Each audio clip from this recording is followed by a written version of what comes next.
to bring you, this is called our STEM Cafe Community Series. So we're bringing different people in from the community who work in the STEM fields to talk a little bit about what they do. Aaron is actually a graduate student, yes, correct? And started PA Woods and Forests. So he brought in some of his frogs, and he's going to talk to you a little bit about frog conservation, and maybe touch a little bit on some careers within that field. So we welcome him and thank him for coming. We'll have another, the next set in the series is we have Made in Johnstown coming with a 3D printer in March, and then we have an engineer from NASA in April coming for Solar Eclipse Day. So anyways, thank you. I'll give the floor to Aaron and his buddies. How's everybody doing this afternoon, this evening? Good? Yeah, we got a lot of young people in here, so that's great to see. I'll give a brief introduction about myself, and I'll talk about why I have some of this stuff on the table. I promise you this isn't a QVC ad. And I'll also talk about the stars of the show.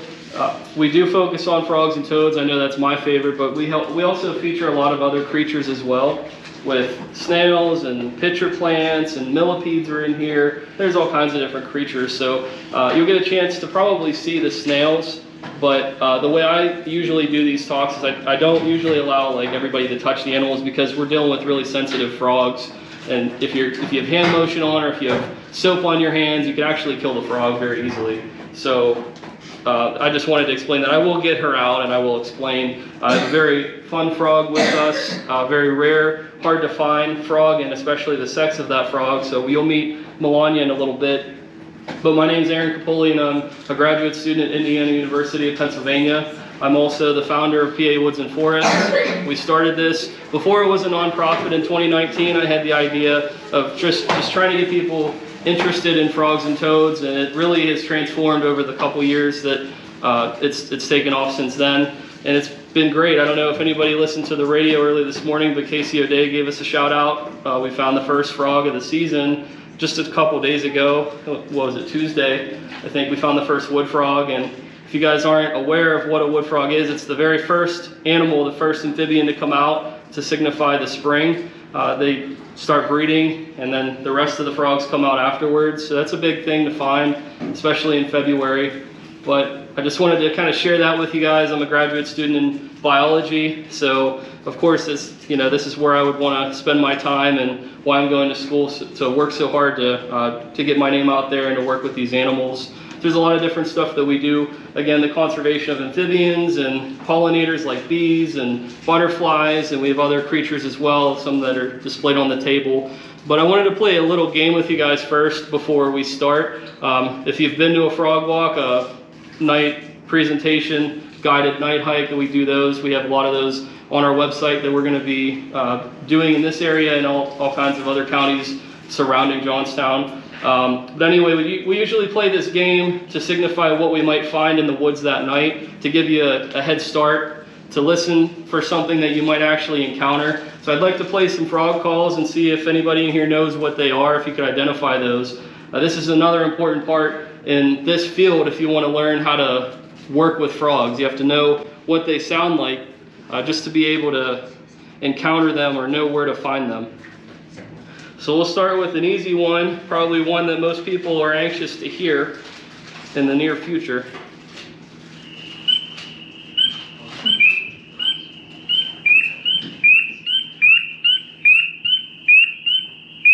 Does anybody know what that is? Were you guys at the Beer and Wine Fest? Yeah. You guys came to our table. I remember you guys. Yeah, it's a spring peeper. That's right. Yeah. Go ahead, what do you have? My name is Nigel. That's nice to meet you. That's great. You know what type of frog that is, not your name. Thank you. It was definitely a spring peeper. It's a little frog. It's about maybe a little bigger than your thumbnail, the entire size of it. It's very loud. If you're going to Walmart or places like around Giant Eagle up on Goucher Street, there's probably a lot of them gathered there. They hang out in the drainage ditches, but they're all over the place. They can come out from February and be active through July. You can hear them calling even into October, November. They're very cold tolerant. The first frog really people can hear. The wood frog is a little bit more remote. It doesn't usually go out where people are, so maybe people have never even heard it before. But I'm not going to play that next because I know that would probably be an easy guess. So what is this frog?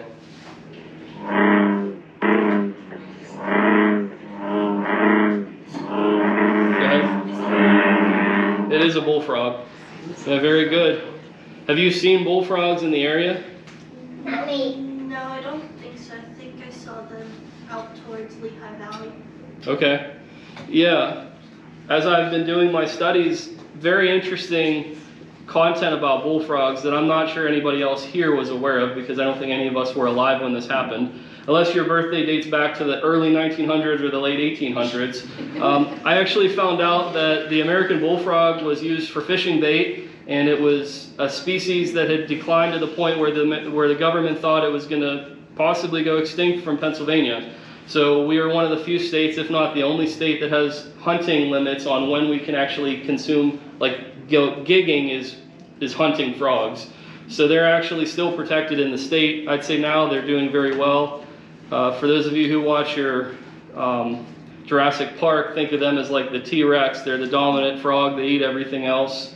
So they're doing fairly well now. That's to say the least. But they were introduced in a lot of places they might not have historically been, in Cambria County and other parts of Pennsylvania, because the government was trying to make up for a past sin they committed with like overhunting them. But let's move forward. I have another one here for you guys.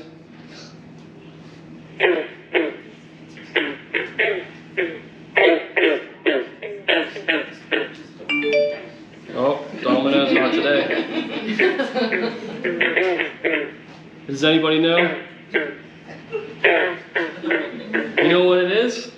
You know what type of frog it is? What type of frog it is? You don't even know. A bullfrog? Not a bullfrog. That was a good guess. It's a great guess, yeah. Some people would consider it like a bullfrog. Are there any other guesses? No?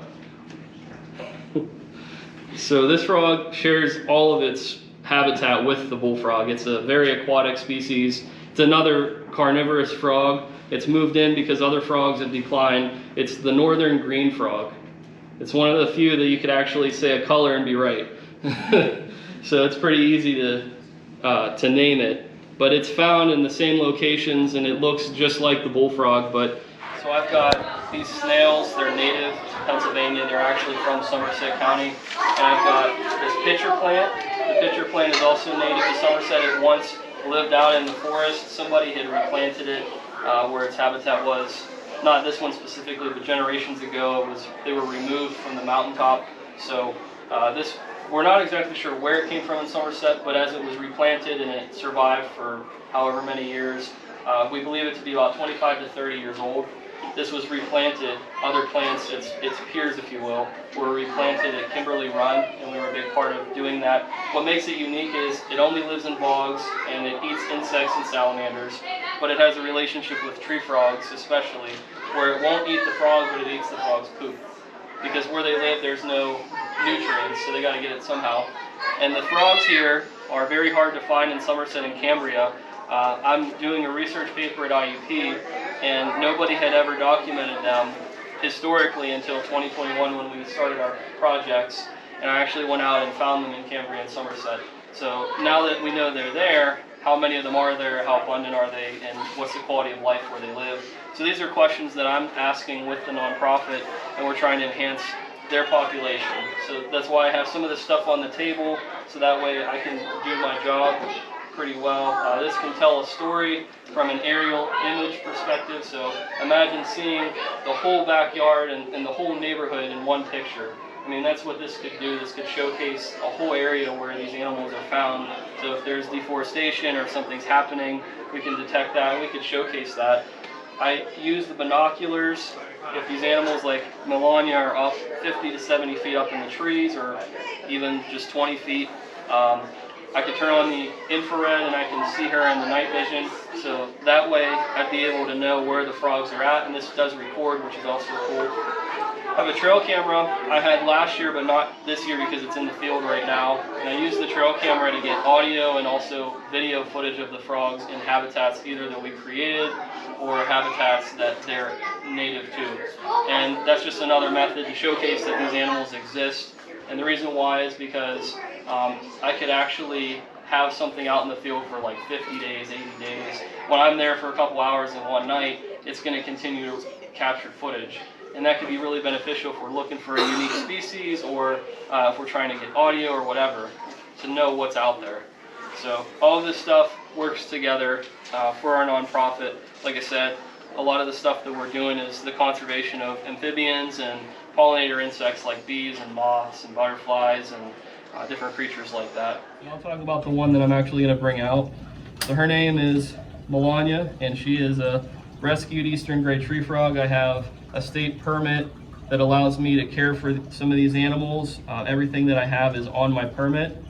So she's pretty feisty, to be honest with you. They're usually asleep this time of the day.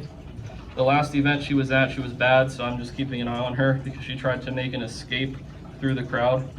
She's usually not bad, so I was surprised. Esperanza, the male, is actually very calm. She's like, no. She's trying to figure out who's the tallest because she wants to use you like a tree. So I think she's more explorative right now than she is, hungry. One of the things that I have to do for my frogs and toads is make sure that they're hydrated because they will dry out very fast. I'm just gonna give her a little bit of water. They don't drink like dogs through their mouth. They actually have something in between their back legs and they absorb the water that way. The toad does too, but I'm just gonna let this in there for her. You might see her get it, you might not, but she's a little rascal.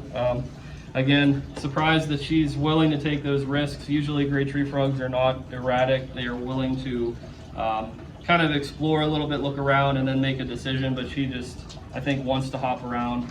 She's a very aggressive gray tree frog. I've seen her go after prey, and I was very surprised. I didn't think they hunted quite aggressive as what she does. But she's an older gray tree frog. No, by no means is she old, but she's probably somewhere around 4 to 6 years old. And she's also an ambassador that I use on the YouTube channel. This is, I think, her 4th event, so she's not a veteran in doing this, but she's definitely serving her purpose, and she's very exciting to watch hunt. So again, I would have kept her a little bit longer had she not been so inquisitive, but we also have an adult version of what those tadpoles are. So we have an American toad. I'm just going to lift his little house up real quick. I am not taking him out just because he's a little bit newer.